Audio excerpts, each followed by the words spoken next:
Plastic කුඩු වලට දෙනවලු බේසා. මිල් වෙච්ච ඇල්මේනියම් කලවලට දෙනවලු බේසා. දිරාපු යකඩ කෑලි, තාඩු කෑලි. දිරාපු යකඩ කෑලි, තාඩු කෑලි.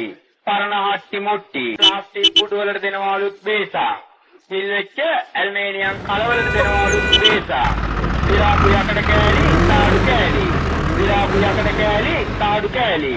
පරණ හට්ටි මුට්ටි. මිල් වෙච්ච ඇල්මේනියම් කලවලට දෙනවලු බේසා. පරණ යකඩ ගන්නවා, කැඩිච්ච ගන්නවා, පරණ බෝතල් ගන්නවා, පරණ කම්පියුටර් ගන්නවා. බෝතල් පත්තරේ.